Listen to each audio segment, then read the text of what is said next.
Hello, fervent televiewers of your Pan-African channel. You're welcome to Talking Point, where today we focus on Liberia, where justice has for the third time been delayed for the victims of the St. Peter's Lutheran Church massacre, one regarded as the worst single atrocity for the first Liberian civil war. A historic trial between survivors of the infamous St. Peter's Church massacre and the Liberian government at the ECOWAS Community Court of Justice in Abuja, Nigeria, was recently postponed after the Liberian government asked for more time to prepare for the case. This is the third time that the case has been postponed on the government's request, with last week Thursday's adjournment coming after previous ones in November 2022 and the other in January 2023. This coincides with the signing of an executive order by the Liberian President Joseph Boakai weeks ago, validating the creation of a war crimes and economics court to bring justice to the victims of the nation's two civil wars of 1989 and 2003.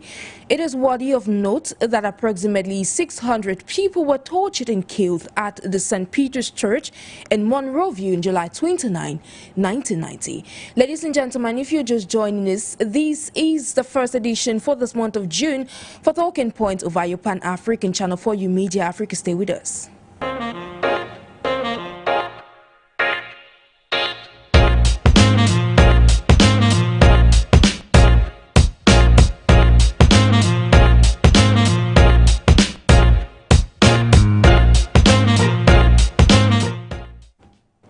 Good afternoon, ladies and gentlemen. Thank you for joining us on this edition of Talking Point over your Pan-African channel for you Media Africa.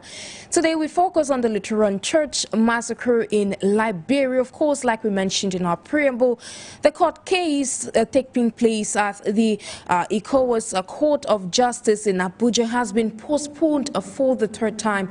It is worthy of note that it was first postponed in 2022 and later on in 2023. Of course, this case is expected to bring justice to the victims of the Lutheran Church massacre in Monrovia, Liberia. And of course, to evoke this afternoon, I'm being joined all the way from Monrovia in Liberia, HANSON, BLAYON, who is a freelancer and a student of criminal justice. Greetings to you, HANSON. You're welcome to this edition. Thank you so much. I'm truly honored to be a part of today's conversation, and I look forward to a very fruitful conversation here. Thank you for honoring our invitation. We've equally been joined by HILARY, TITA, TEBIT, who is a political scientist, joining us all the way here from Cameroon. Greetings to you, HILARY. Thank you, Sharon, for having me on set. I'm happy to honor your invitation today and hoping that we have a productive share of knowledge as far as the justice system in post-conflict wars in Africa concerned. Thank you so much. It's worth noting that this topic of discussion, like you mentioned, shall center around the international justice system, or better still, the justice system on the African continent. Before, like the topic of today mentions, today we shall be focusing on why there is this delay for justice of the victims of this massacre. Before we dive right into discussions, let's welcome this report done for us by Bukama Rumbinabi to comprehend today's topic of discussion. The government of Liberia has again requested for more time to prepare for the historic trial between them and the survivors of the St. Peter's Lutheran Church massacre. An estimation of 600 people, including men, women and children, were hacked to death in the church in July 1990. The Special Anti-Terrorist Unit, loyal to then leadership Samuel Doe, was blamed for the killings, largely targeted at mainly members of the Geo and Mano ethnic groups, for their alleged support to Charles Taylor, whose National Patriotic Front of Liberia forces were fighting Liberian army to overthrow Doe. This happens to be the third time Liberian governments have requested for the postponement of the case, with Thursday adjournment coming after previous ones in November 2022 and the other in January 2023.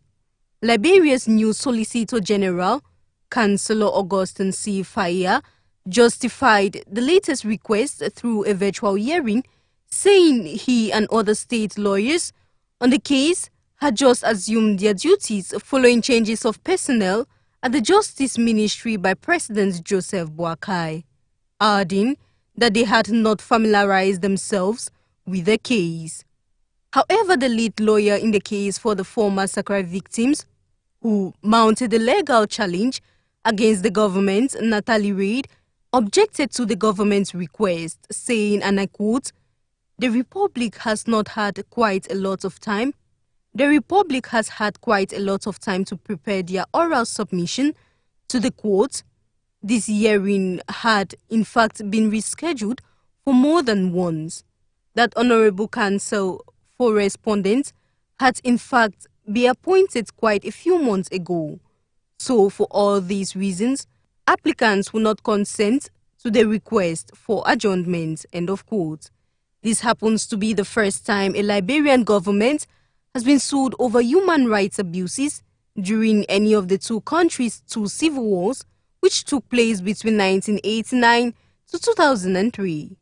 The Lutheran Church massacre survivors and victims are represented in the case at the ECOWAS Court by U.S. Justice Advocates, Center for Justice and Accountability, and the Institute for Human Rights and Development in Africa, the U.S. law firm, and others.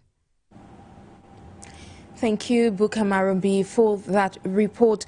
Now, in a bit to dive right into the conversation, I'll kickstart with you, HANSON BLAYON. And now, given you're a Liberian and you equally study in criminal justice there in Monrovia, could you tell us about what you recall, or better still, what happened? Could you tell us about the Lutheran Church massacre of July 29, 1990?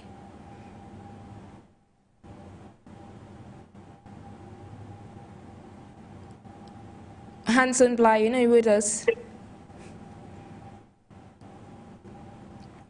HANSON, if you're with us, please can you unmute your mic before I proceed? Thank you.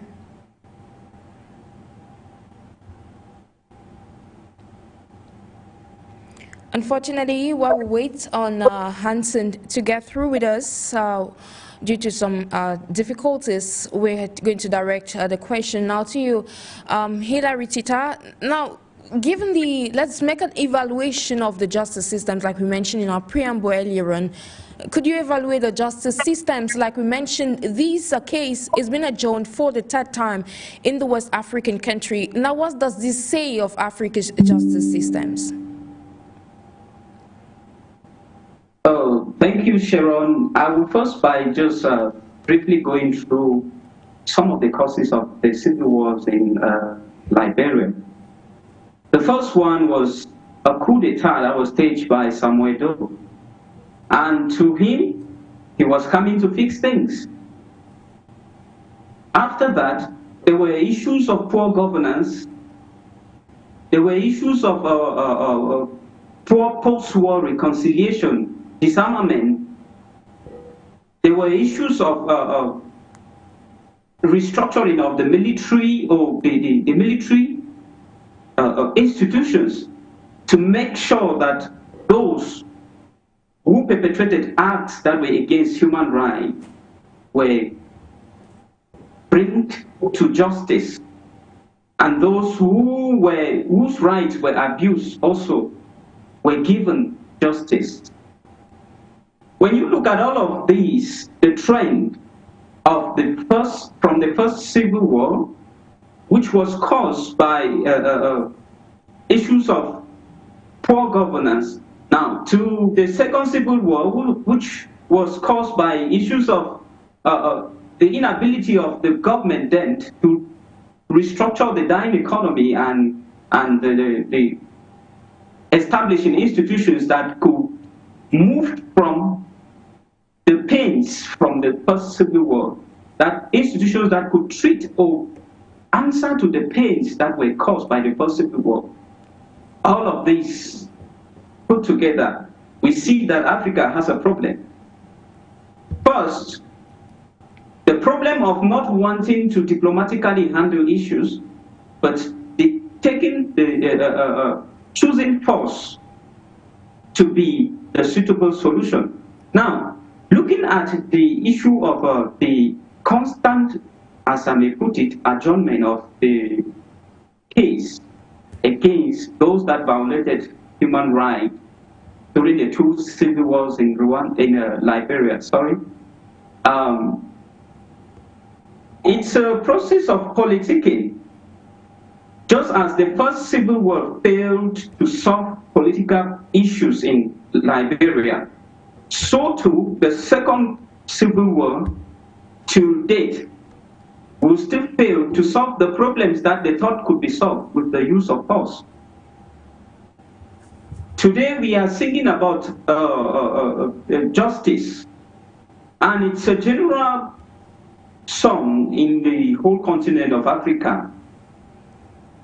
In most of the African countries, you have civil war, you have tribal wars, and the question may be asked, why don't we pull down arms, sit together and discuss our problems? What makes it so difficult to discuss our problems?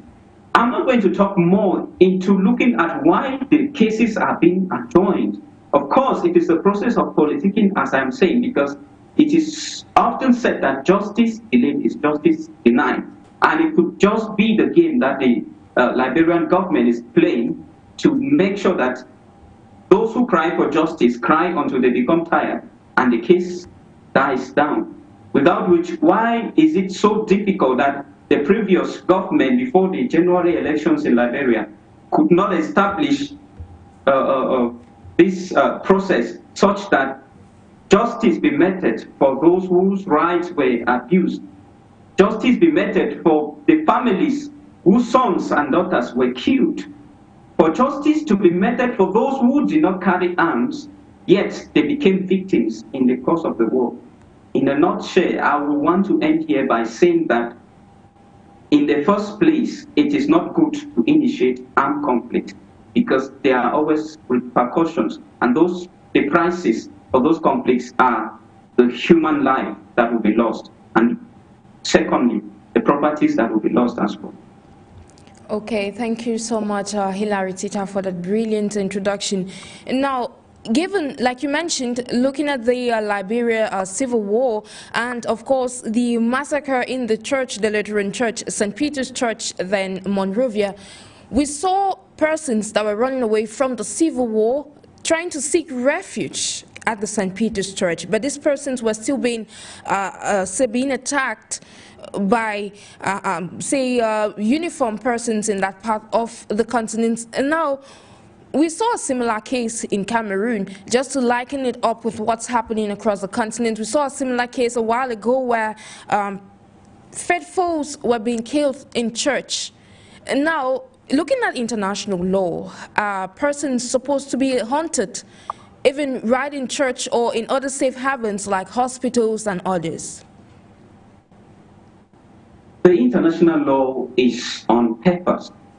And I want to make it clear here that the international law governs the international community. They do not govern the national community. In as much as we have international conventions that government which has authority over its territory. Like I ended my introductory contribution by saying that we shouldn't in the first place start the war. It is true that the international community or the international conventions talks about these safe places like the embassies, the hospitals, the churches. But then, as we all know how much power a gun comes with, it has no barriers when it wants to kill. And of course, we always have these tendencies of a stray bullet or collateral damage. When you pull out the trigger, the bullet comes out. Whichever direction you point it, whether a church or an embassy, is going to kill somebody. And given that these international organizations Say, for example, the International Red Cross or the International Committee of the Red Cross, they don't have any cohesive measures to mitigate the effect of war. They simply have diplomatic measures. They can only protect the people. They don't have an army on their own that can protect the people. So, just like we're seeing in the case of Liberia, people can kill and go with impunity, be motivated by that, and they have the audacity to attack these safe areas. It is not these safe places like the church, like the case of the Anglophone crisis in Cameroon. If the military has an information that there is a non-state armed men or non-state armed men, there are non-state armed men in church, they will go there and get hold of that of those persons. So you see those places according to international conventions, but in reality, they will always want to defend their ideology by making sure that they bring down their enemies. I think I submit here. Thank you so much, HILARY. TITA. Now we just got indications that HANSON BLAYON is back with us.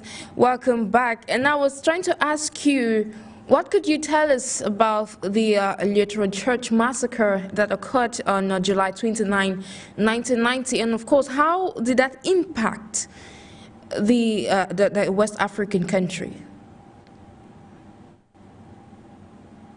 Well, thank you, and I'm glad joining the conversation. So I'm HANSON, and I'm a freelancer as well as a student of criminal justice. So the massacre was a horrific act of violence that remained one of the darkest chapters of Liberian history. On July 29, 1990, the armed forces, as our witness quoted to the loyal former president Samuel Kayando, were attacked. A group of over 200,000 civilians refuge in the Lutheran compound, the church, killed an estimated 600 to 800 innocent men, women, and children, which of course it is a clear violation of human rights, and yet after 30 years, the victims of the family are still waiting justice. These unconscious delays highlight the fragilities of Liberian justice system lacking political will to hold perpetrators accountable. However,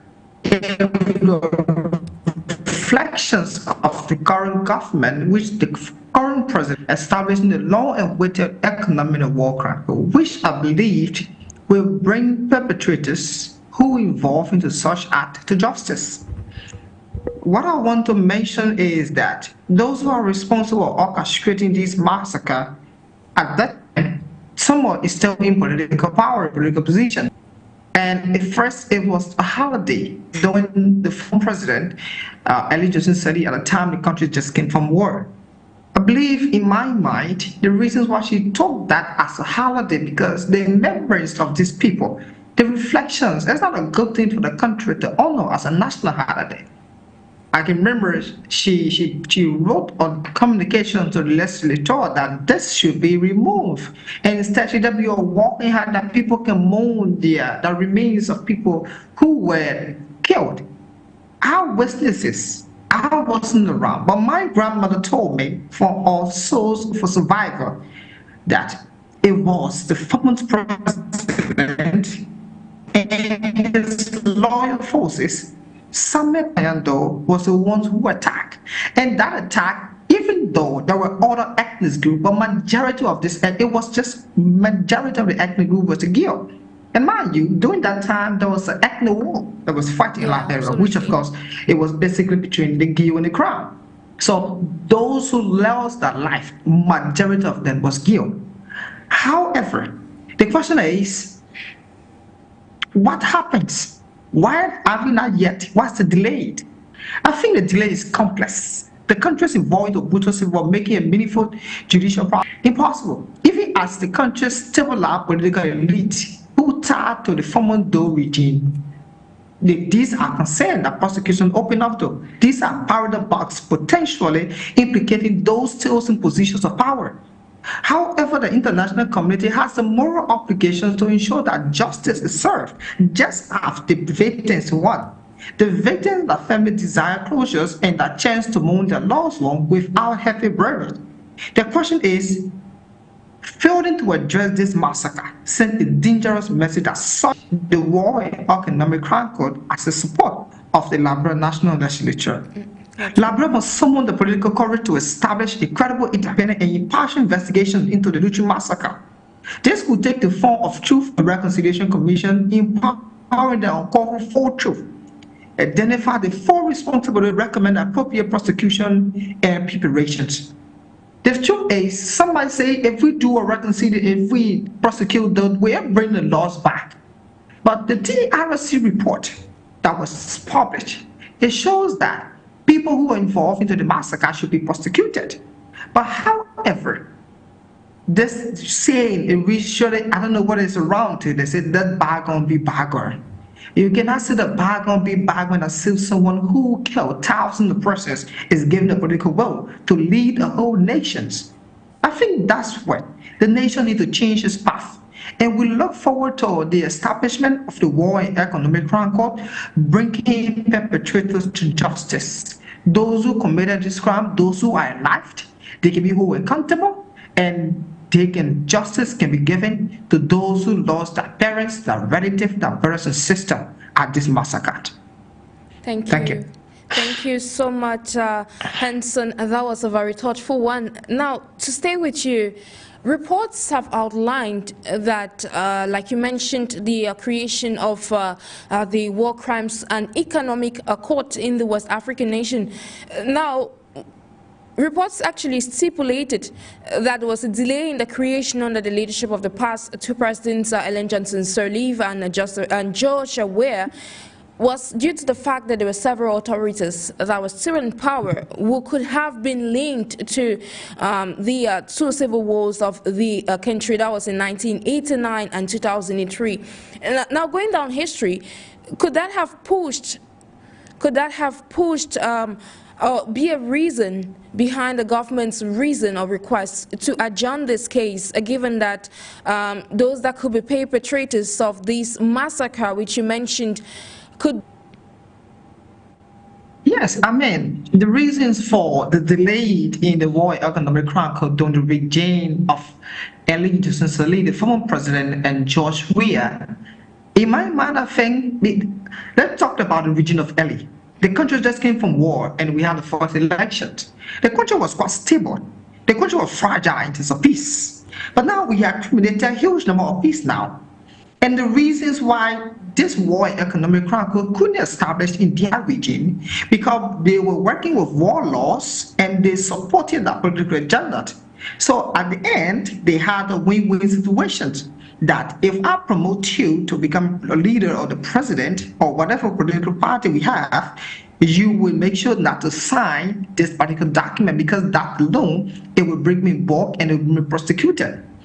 One of the major recommendations for the TRC was to prosecute people. However, people's names that were mentioned in the Truth Reconciliation Commissions were miraculously just vanished. You couldn't find some of the names. People who committed crimes. For instance, the current senator of Nima County, who is one of the major warlords and one of the key political actors who most of the time determine elections in terms of popularity. Such a person holds a position in the House of Representatives, the House of Senator, where it refers to as the House of Elder, where laws are to be passed based upon morality. Do you think such a person who will pass a law at the end, he feel he will be touched by the law? He will not touch the law. He will not pass. In fact, he will campaign for calling not to pass the law, because this is pure number. The issue about law passing is vote. So if majority of the people who are not in favor of the law to be passed, including himself, who participated in the war and not allowed to be prosecuted, that was the reason of the delay. But however, the shining light, the shining example of the current president, former president to Ellen Johnson Sirleaf, he mustered the courage through his cabinet, and they were able to pass this law. However, it's just a stage of it, because the modus operandi of the law is the process. In order for the law to function, it needs people who are around to be in power. Access to information need to be given. So bringing people to true accountability and it would now bring the forth of bringing balance of power, right organization, and people who have the access to whistleblower as well, protection to whistleblower, and they also have to be a major role to play, because the War and Economic Crime Court will be a major transformation, even spotlighting the Lutheran Massacre, which happened in 1990. This hearing, it will be a major one, and if those who were involved, if they are prosecuted, justice will be served, and it will be a turning movement for the country. To those who commit such crime after 30 years to be brought to justice. The pieces 30 years after and actually stands to be one of the progressing countries on the African continent. I would like to recall that Patrick Lumumba, who is a Kenyan scholar, while in Monrovia, Liberia, recently highlighted at the International Conference of Judges that there was no independence in terms of the judicial systems across the continent. Let me elucidate on that. Well, he said that the judicial systems on the African continent were being invaded by different powers. And now, with that in mind, why do we say massacres of what's happening? Well, my level of concern would be the reasons for the delay, because there are major power play. The major power holders are now willing to be accountable. They are now willing to be prosecuted. Like I mentioned, people who participated in the war, at the result, people elected to high level of power, like senator, like representative, like if very happy people around and invest in state resources. However, the reason again, separation in the judicial process, in the judicial system, it is because people who should be accountable are not accountable. And those who are not to be elected as officials, the constitutions, we still give them right to be elected. Why will you kill 1,000 persons and you still have the guts to still compete? We agree that's democracy. But what happened with the lives of people who lost during those years? The fact that there should be some level of remedies put in place to prevent them, and that it be served as a deterrent. Until that, the country is yet to be moving forward and is yet to be developed. Until the access to justice is full and people who commit such crime are accountable, the country will not move forward. And we still look forward toward the establishment of the War and Economic Crime Court, like I said, and we look forward to the Lutheran Massacre being a major case that those involved in this prosecution can be brought to board. Thank you. If HILARY TITA is with us, please kindly unmute your mic. And now you listen to your co-panelists. What's your view on this delay in processes across the African continent to bring justice to victims that have underwent massacres, like the case in Liberia, like that in Rwanda, and a host of others across the African continent? After every war, the government coming in has the responsibility to rebuild those houses that were destroyed, rebuild the roads that were destroyed, rebuild the power in has the responsibility to restructure the political system, the economic systems, the religious systems, the war.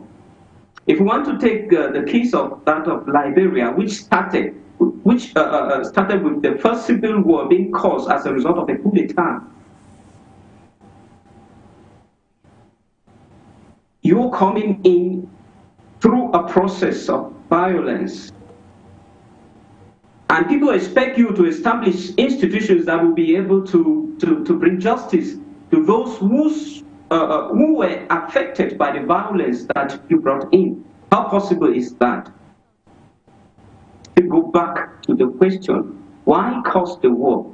Why should we resort to violence measures, to forceful measures, in order to effectuate change within our society, within our community? The justice is often delayed because those that manned the power positions in the state are part of those that perpetrate the crimes. So do you want them to, like my co-panelist said, do you want them to create laws or institutions that will in turn backfire against them? I don't think so. I don't think they will want to do that. Now, looking at the structure of governments in Africa, in Cameroon, for example, which I know best, you will find out that the executive arm of the government weighs down on the judicial arm. Likewise, it weighs down on the legislative arm. And so these issues of checks and balance, where the judiciary is supposed to check the executive, the legislative is supposed to check the executive to make sure that the things they are doing are in line with the laws, in line with the constitutional provisions. How then will this judicial system function when the executive has an upper hand on the judiciary system? It's difficult. The delay of justice, like I earlier mentioned in the beginning, is a process of politicking. It is always said that justice delayed is justice denied. Of course, because it is a cumbersome process. The government coming in place has a whole lot of things to take care of. One of which is to give justice to those whose rights were being abused in during conflicts or during wars. So I think the process of justice being delayed in Africa is not just that those who are in power are wicked, but it is equally that they have a lot on their plate to settle or to fix, and which takes time. It is a process. Just like before I end, just like the Liberia justice, I don't know if it was a justice minister who said that, please, can you give us more time to reach the bill? Due to the reshufflement, the cabinet reshufflement that took place within the justice system. So you find out that when this regime comes, they do the reshufflement, it takes people back to square one. And so in due process, you find out that the justice will have to be delayed. It bounces back to the fact that the government that steps in after a conflict or a war have a lot of things on their plate to take care of, a lot of restructuring to take place. First, they must have to create disarmament and reconciliation institutions. That is where the justice even begins, without which it is not just the fact that they are wicked, but they have a lot. Thank you. Exactly. This is some of the moves that governments of countries that have underwent massacres will have to take for the nation to actually move past that bitter or darker history for it to move forward. Now, to stay with you, HILARY TITA, you mentioned something about before actually forging ahead to know how a country can move past what happened, they need to find out what actually caused the war. And now, with that in mind, I would like to find out from you, as a political scientist, from an expert point of view, what do you think are some of the causes of the civil wars that have been experienced sometimes on the African continent? Most of the wars that are between government forces and non-government forces are often as a result of bad governance. Oh, you may have cases where we have marginalized communities, like was the cry of those of the Southern Cameroons in Cameroon in 2016. You know, when the government fails to listen to the voice of her children or her citizens, they've pushed them to the wall to the extent that the next action the citizens have to take will now be radical and violence. Bad governance, if you look at equally one of the main cause of coup d'etat in Africa is equally attributed to bad governance. But then there is equally this important factor, the show of power. The African man is that which is drunk with power. They want to be the one at the top, the one leading, such that even when you have a good intention, just the fact that you begin to see yourself as the one who should lead, you drift away from those intentions. And today, if you want to evaluate the war taking the armed conflict taking place in the English-speaking regions in Cameroon, you see that one of the reasons why the war keeps persisting is simply because there is this tendency of who is in command, who should be leading what. The government, the separatist groups will initiate an idea that may lead to dialogue and negotiation. The government says she's sovereign. The government initiates an idea that may lead to peaceful negotiation. Those who want the separatist groups will say they are powerful, they come in with their own extreme conditions, and to some greater extent it makes it difficult for them to even come to always have that position where they come to a consensus. And so, like it is said, when two elephants fight, the grass suffers. Exactly. The citizens are dying on daily basis. If we look at conflicts in Africa, there are these two factors: poor governance or the issue of show of power by whoever has access to arms. I would always advise that we shouldn't start conflicts or war, because the consequences are always very devastating. Thank you. Thank you to HILARY. TITA, just to mention that we're discussing the Liberian Lutheran Church massacre in the West African nation, one that left over 600 people killed in that part of Africa. Now, back to you, HANSON BLAYON. I do understand that this is a very sensitive part in the history of Liberia, your country, and given you are a student of criminal justice there in the West African nation, several human rights groups as well as citizens were for the motion when they were talking about the creation of the War Crimes and Economics Court there in your country, that it was going to open up old wounds for those that were survivors or say victims of the massacres or say the civil wars. Now, in as much as this is correct, is that a way of avoiding justice? Well, if I would say that even with that, it might be another way of evolving that, because even if you will give people such medium, but people need to be protected under the law. Yes, because that is true. if the truth is, people who were victims of this war by their parents, some of the perpetrators still alive, their relatives, and the relatives see it as a witch hunt in return, that they didn't do anything. So even if there is a need for such a remedy like that in the board mechanism that will protect and that will bring their level of accountability, because the law itself is the law, and the law becomes inactive when those who are perpetrators are brought forth accountable, not just accountable, but they are prosecuted.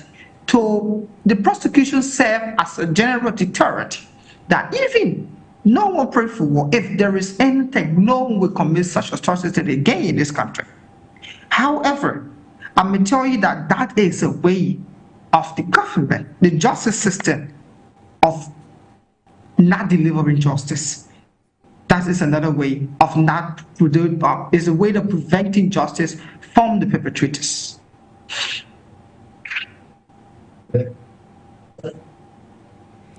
Okay, thank you so much.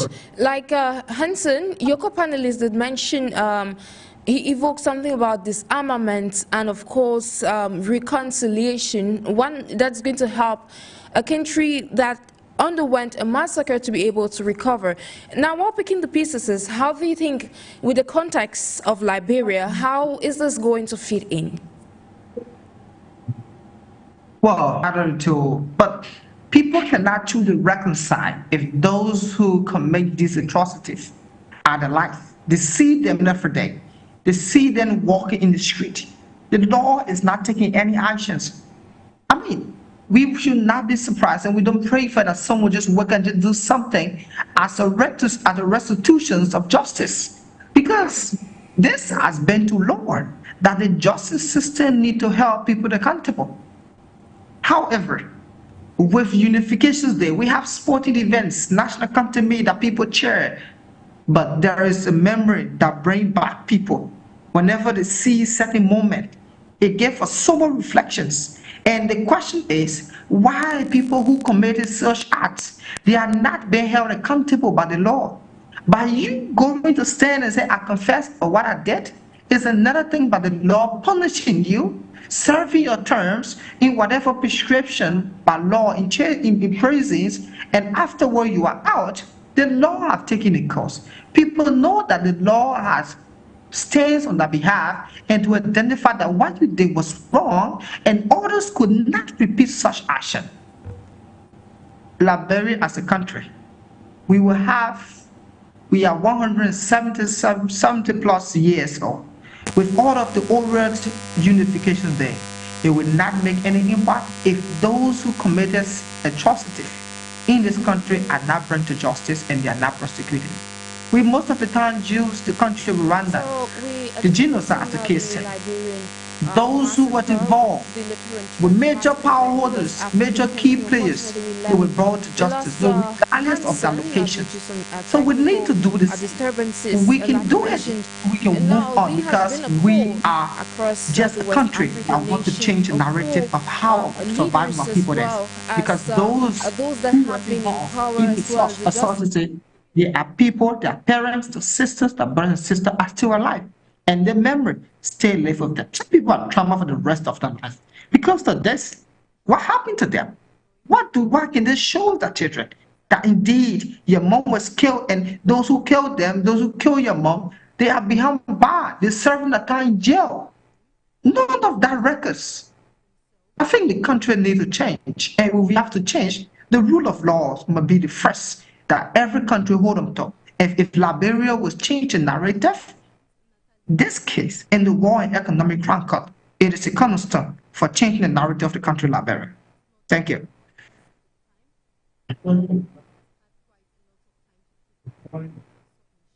Now, in a bit to dive more into what he just said, we've seen or have had this call over years for a call for investigations into cases that happen in every country, say cases of massacres, cases of genocide, cases of human rights abuses, and a host of others.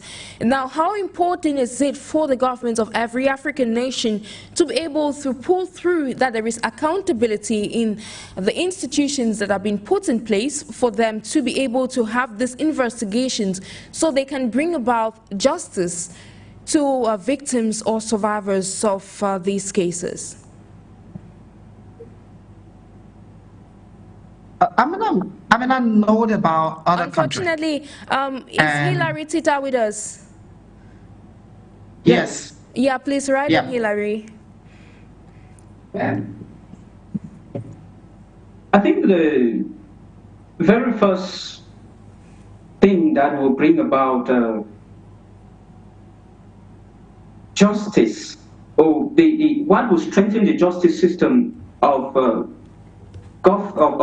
African state, the very first thing is let the justice arm or the judicial arm of every government be independent.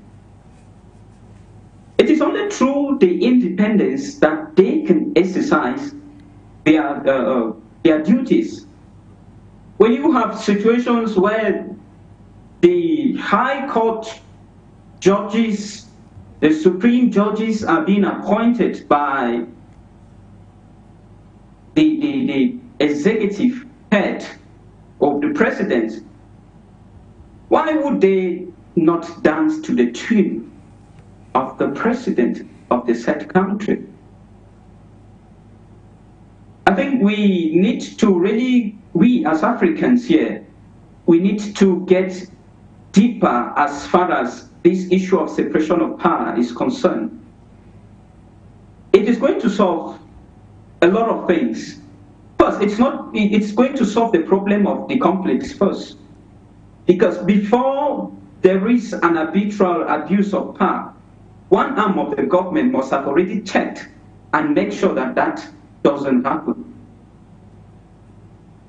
I want to just contribute to what my co-panelists said. When we look at the justice system in Africa and some of our traditional justice systems as well, I think we can equally go back to that. When we look at the Gakaka justice system, that was the ad hoc justice system that was created in Rwanda to solve to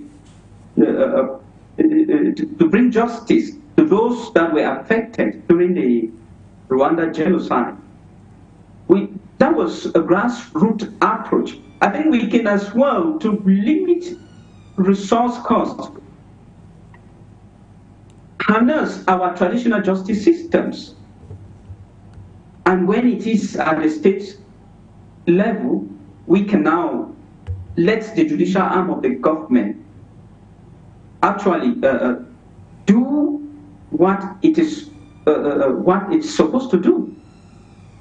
You see, the fundamental problem we have in Africa is that the judicial arms of governments are not independent. And because they are not independent, it becomes very difficult for them to render justice when justice is needed. So I think that is the issue, and the solution to that problem is simply to let them be independent from other arms of the government. Absolutely, that is a call for there's this need for African judicial systems to actually be independent so they can carry out the role. I remember a judge once said that in as much as judges are being appointed by the governments, they are supposed to be independent. Now, back to you, HANSON. I believe you had something to say. Unfortunately, that question was not directed to you, but in your opinion, listening to your co-panelists, what do you have to say about how the justice systems can actually, or investigations can actually bring solace and justice to victims of cases of genocides, cases of massacres, like is the case in Liberia? Well, like my co-panelist said, once we have this interference of the executive with judges' work, which of course judges should be impartial, they should uphold the rule of law because they see the law and they know how the law will work. But if they are appointed by the president and with this constant interfering with the executive power, I think it somehow delay things, and moreover it somehow diverts the course of actions, what it meant to be. Like we mentioned earlier, just to delay, just to deny. There are a lot of cases on the court docket.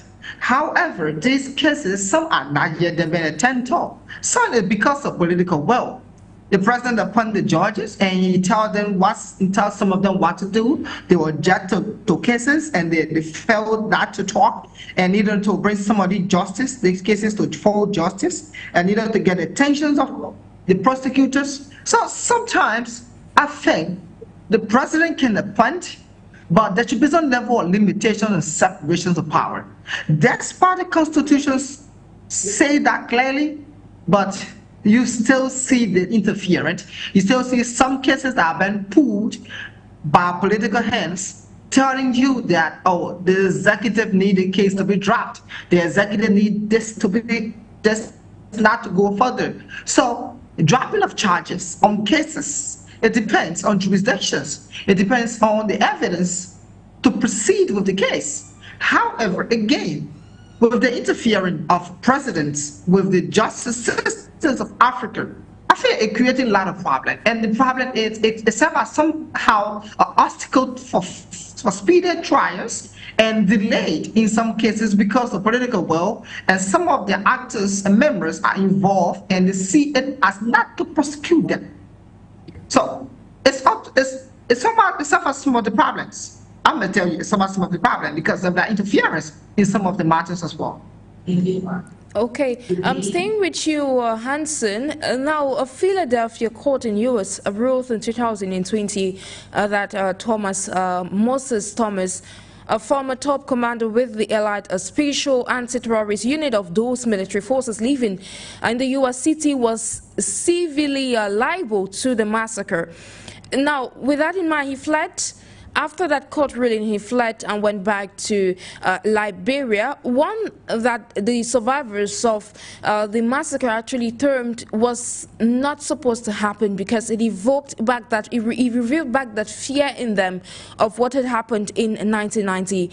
Now, how does that, or cases like this, a scenario of what happened with Moses Thomas, how does that distort the recurring process of those who have suffered cases of massacre, looking at that from a political as well as a civilian point of view like yourself?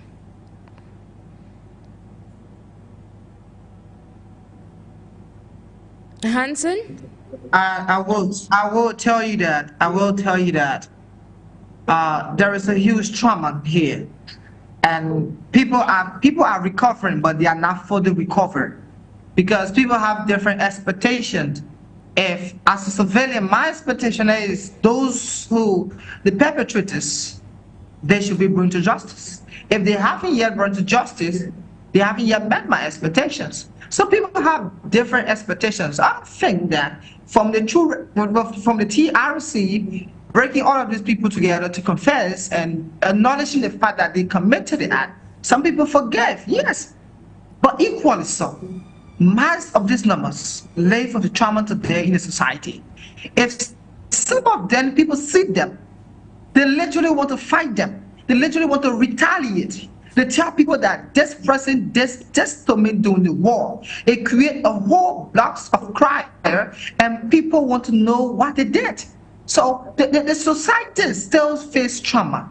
In order for this trauma to happen, it will take real psychological effect, driving through social justice, involving the rule of law, prosecuting those involved committing such atrocity against humanity. So it's not just about getting people just to court. It's about healing people who were involved. Until that healing process is done, people will still be trauma. And people will continue to inherit trauma. Because your mother told you about this case, your father told you, and they are dead and gone. You took that trauma from them. You took that grief within you, that hatred, that level of mindset against certain group of people who believe that they did this. As the result, certain people cannot cause certain trauma because of that incident today. These are some of the trauma that live. People have personal thing against certain group of ethnic groups. Until the rule of law can take actions, Liberia will not fully recover from trauma. That's which I can tell you. Thank you. Thank you to HANSON. Back to you, HILARY. TITA, you listen to your co-panelists. Do you share the same opinion? Looking at the other countries on the continent that have gone through the same trauma, do you think there is a possibility of a recovery? And how can that be? How can that be done actually? There is always that possibility for reconciliation and recovery. It's all psychological. Everybody wants justice. Everybody is always involved in acts of violence. You know, we should not focus so much on the cause of defending the state had to kill a civilian on the street. He was sworn in to defend the state. And in the course of exercising his duties, killed a civilian on the street. Now you come to look, you see his physical violence. Think about that civilians that provide a safe haven for someone who wants to fight against the government. They are actually building up symbolic violence against the army. The army exercises physical violence against the civilian. And so everybody wants justice. You prosecute the soldier, the son will rise up one day that my dad place his life on the line in order to protect the state. And today he is in prison. And so he too will seek for justice. My education stopped because my dad was in prison. He too will seek for justice.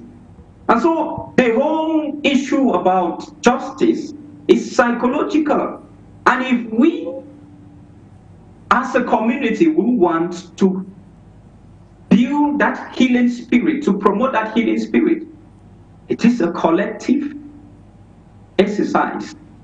I will still go back to the Gakaka system that was used by Rwanda.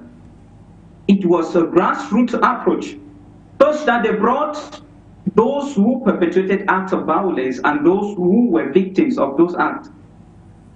And you were able to decide on your own whether or not to reconcile or to go ahead and kill your enemy. So in the course of trying to bring about the justice people want, we can equally get ourselves to the extent where we infringe on the rights of others because we want to give justice to others. And so with all this, given that the history of the African continent, even before colonialism, was that of tribal conflicts everywhere, conflicts of settlement. During colonialism, there were equally conflicts between the colonial masters and the African community. In the independence era, there were conflicts. The African community had to show forth its might in order to push out the colonizers. And after independence, there were conflicts because the period when African countries got independence, we had this Cold War going on between the United States and its allies and the USSR. With all of this, it is a history of conflict. Where should we start with the justice? Pre-colonial, independence era, or post-independence era. It comes back to us. If we want to build a continent, then we must possess this forgiving spirit, such that we do not compel the government into using the resources that were meant to bolster the economy of our country to seeking this justice. If you go to South Africa, there are those who will still want to talk about apartheid. So there's almost everyone around Africa who wants who wants justice. I will really wish that we think about forgiveness, just forgiving, and making the work lighter on the regime, on the governments that are in place, so that they can help build our economy. Okay, look at that of Liberia today. It will be less costly now that it now involves international organizations. That is how the cost keeps increasing. And so the government leaves the economy sector of the society, which is supposed to help the citizens improve the living conditions of the citizens. They are now focusing to render justice to those who were hurt in 1999, between 1980 to 2003 in Liberia. So you see the dilemma the government finds itself in. It's not that justice should not be given to those whose rights were trampled upon, but that even as we seek for justice, we should equally be rational enough not to push the government to the extent that the government will fail to build the country and instead focus on healing wounds that were made in decades past. Thank you. Thank you to HILARY. TITA, in a bit to stay with you, you evoked the issue of external actors, or say international actors like ECOWAS taking part in the justice system. Now, with that in mind, we have the African Union, originally the Commission of African Unity. Now, as a body that oversees or overlooks the entire continent in terms of issues, now, do you think the African Union has a role to play in actually ensuring that cases of massacres, of genocides are being brought to justice or are brought to book, and proper investigations are being opened across the African continent? Of course. The African Union is presumed to be that dominant body that should keep the African governments in check. But then have the African government or president relinquish the power that they're supposed to relinquish to the African Union, such that the African Union now plays its role autonomously. If the African Union wants to interfere in, for example, internal issues of Cameroon, it's difficult. The president of Cameroon will tell the president of the African Union that I am the commander-in-chief here, and we will only give our consent before you step in. Those who drafted or crafted the idea of the African Union and any other sub-regional integration ideas, they were for the fact that since there is no supreme body that can put government in checks, that is, if government could perpetrate acts, they could violate human rights and go without being punished. Let these organizations be built such that this government, having in mind that we have these organizations, they would go to that extreme. But today, it is not a reality. We have all the modus operandi of the African Union on paper, yet in reality, they cannot actually exercise their responsibility as that supreme organization that overlooks the activities of government of African states. The African Union can step in, but then it must have the consent of the state. I think that is where I can end. Thank you so much, HILARY. TITA, for your contribution. Like you mentioned, this has to get the validation of every government, of course, member states of the African Union.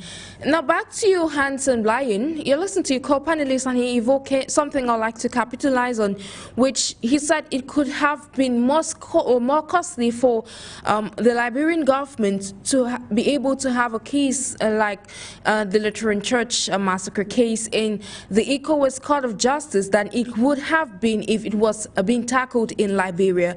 Now, without the full operation of these war crimes and economics court in the West African nation of Liberia, the perpetrators are expected or presumed to actually still walk free across the nation.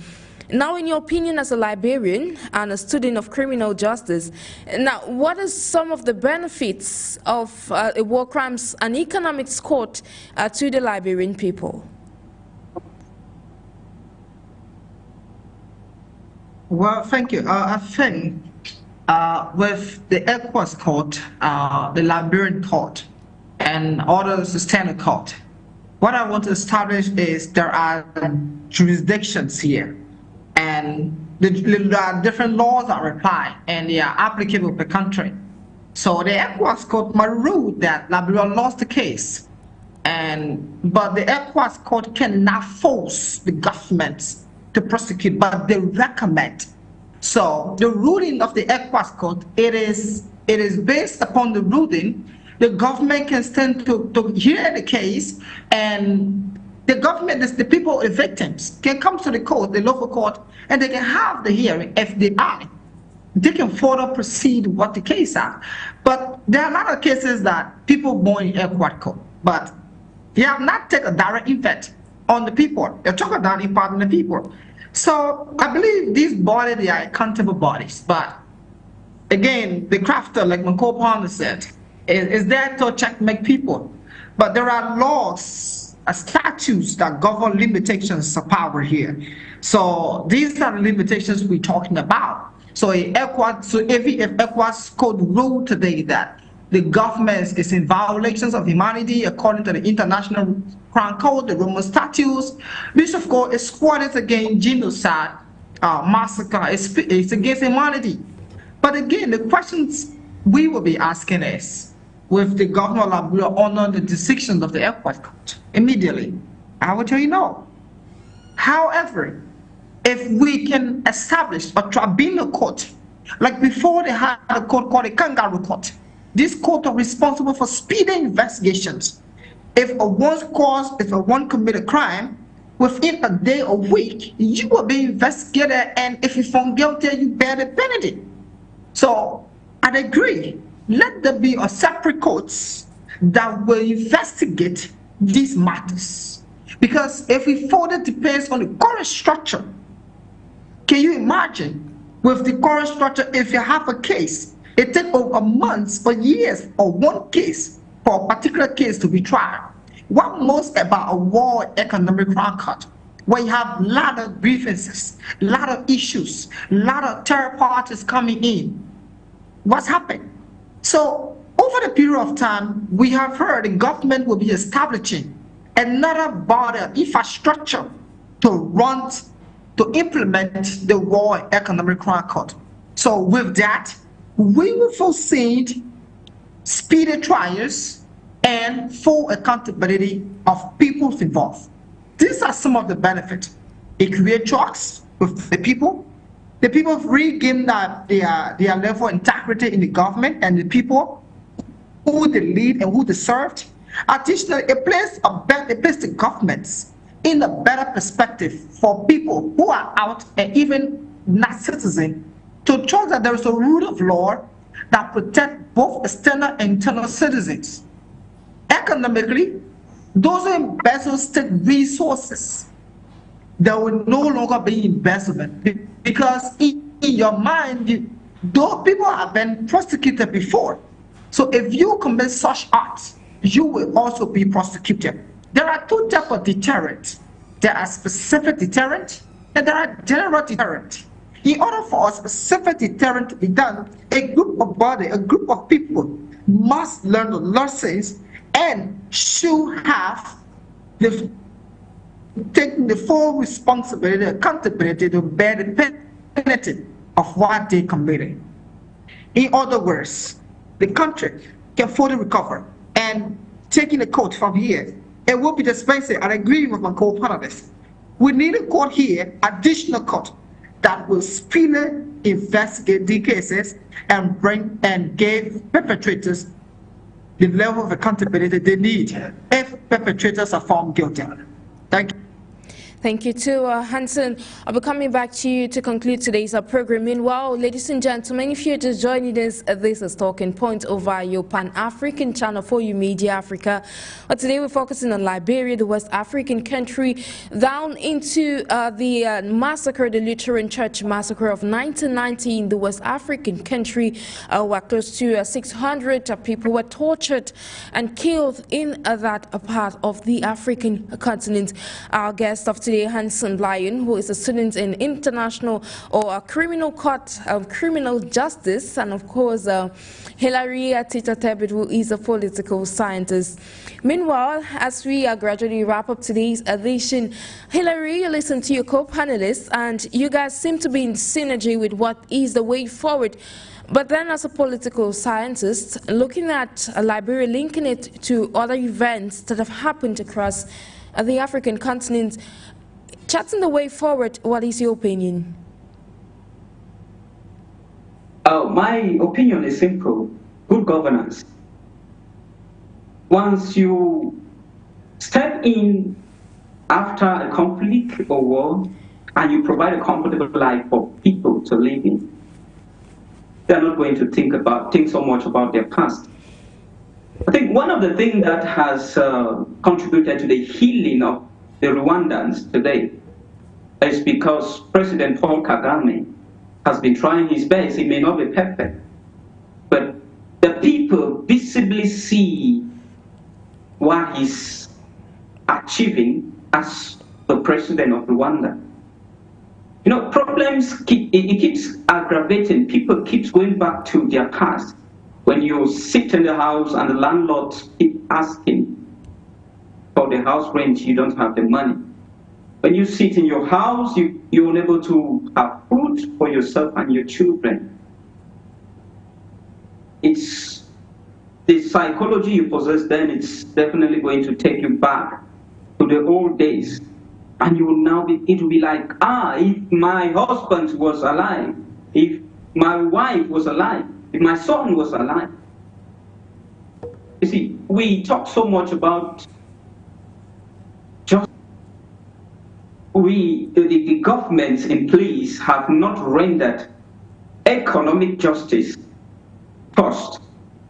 The government in place has not rendered political justice first. When you fail to bring about economic justice, it will take us to the illustration I made. That people simply go back to their past because the life they are presently living is uncomfortable. So I think one of the healing process is for African governments to step up their governance. It shouldn't be the same story, the same old story. When I discuss with some youths from other African countries, we seem to be talking about the same issue, that the governments are not working well. And it now becomes a fundamental question: what is happening in Africa? We find a situation where politicians play the politics for their self-interest. They play more of the stomach politics of the belly. So at the end of the day, the general interest is not put on the table. It is about individual interest. It is about individual benefits from the system. And when the poor masses, the poor majority masses become fed up, the next thing is they start asking for justice about something that happened like 3 decades ago. I think if the governance structure in African states are improved, it will be a major step forward to solve the issues of injustice. The justice will not only be gotten from the courts, because even in the courts, some other people will be hurt.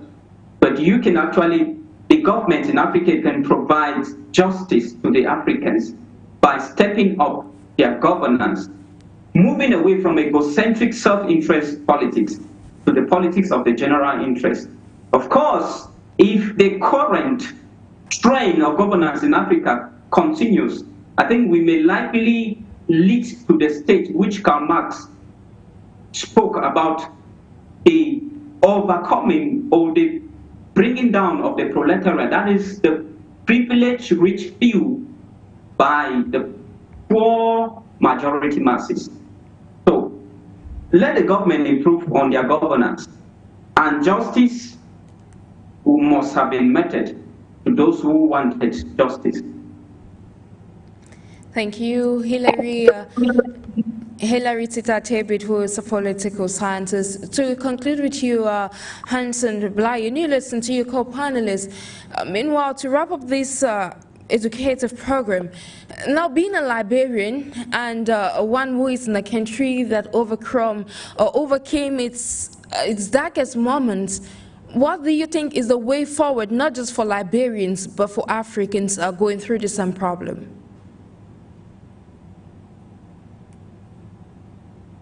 Well, I believe we should embrace ourselves as a people, and it has happened, and we hope history will not repeat itself. But equally so, the rule of law must be effective as a justice that people must use to measure the level of atrocities that are committed and holding people accountable. There is a famous author who wrote a book, You and the Law. We're not saying people will be totally happy, but the expectations of the majority of victims, perpetrators, become accountable to their course of actions. We cannot embrace the future when people live with trauma. We are not just embracing the future, but again, we are embracing real occurrence. So, however, in conclusions, the Lutheran massacre, it is the horrific one. We now want to remember what happened. The president removed that as a national holiday because the reflection was very sober and it brought a lot of trauma. Even today, people continue to live with this trauma. Again, justice is the way, and it's the way that people who were victims of this stuff, their parents, their mother, they're with the government to take full actions. It's only these actions we will see the true reconciliations happen. We will see the trauma, the psychological part leaving people, blanking them with social conversations that can heal the minds and souls of people whose parents were involved in the death act. Again, thanks so much for the conversation. I look forward to more of this. And I think Liberia and other African countries, Liberia is no exception to war, and other countries are progressing. Liberia is progressing, and the change of minds is different. People have different narratives. No one dare to turn a stone on the building because we understand what development is. We understand what education is. So in order for that to happen, the rule of law must hold people accountable.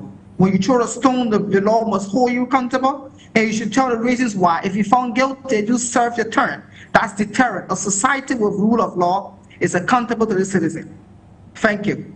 Thank you to HANSON BLAYON. Just to reiterate that you are a freelancer and a student in criminal justice. Thank you for honoring today's invitation. I also say thank you to you, HILARY, TITA, TEBIT, political sciences, for being part of today's edition. Thank you so much to Sharon for inviting me for this edition of Talking Point. I want to end with this last word. Conflict